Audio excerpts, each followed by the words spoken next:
Praise the lord, welcome to life of the kingdom. Evening 4:57కి మేము బయటకు వెళ్తున్నాము. చీకటి పడడం స్టార్ట్ అయింది. ఖతార్లో రోడ్స్, బ్రిడ్జెస్ చూస్తే క్లీన్గా, ఎంతో స్ట్రిక్ట్గా ఉంటాయి.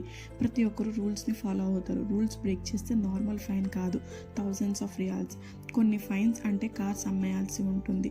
Speed limits 80, 100, 120. తక్కువ స్పీడ్లో వెళ్ళిన ఫైన్, ఎక్కువ స్పీడ్లో వెళ్ళిన ఫైన్. కాబట్టి బోర్డ్స్ చూసి స్పీడ్ మెయింటైన్ చేయాలి. రాంగ్ రూట్కి వెళ్ళామంటే 10 to 15 కిలోమీటర్స్ తిరిగి రావాలి.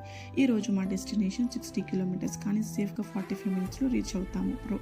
ప్రతి రోడ్లో స్ట్రీట్ లైట్స్, ఈవెన్ డిజర్ట్లో కూడా లైట్స్. రెడ్ సిగ్నల్ క్రాస్ చేస్తే 6,000 రియాల్స్ ఫైన్, మన ఇండియన్ కరెన్సీలో నియర్లీ 1.5 lakh. అప్పుడే మూన్ కూడా వచ్చేసింది. కానీ ఈ లాంగ్ డ్రైవ్లో మేము ఒక విషయం గమనించాము. మనకి ప్రొటెక్షన్, రూల్స్, కెమెరాస్ కాదు. ఇది మొదలుకొని నీ రాకపోకలయందు యెహోవా నిన్ను కాపాడును అని కీర్తనలు 121లో చెప్తున్నట్లుగా మన ప్రయాణం, మన అడుగు, జీవితం అన్నీ ఆయన చేతుల్లో సేఫ్గా ఉంటాయి.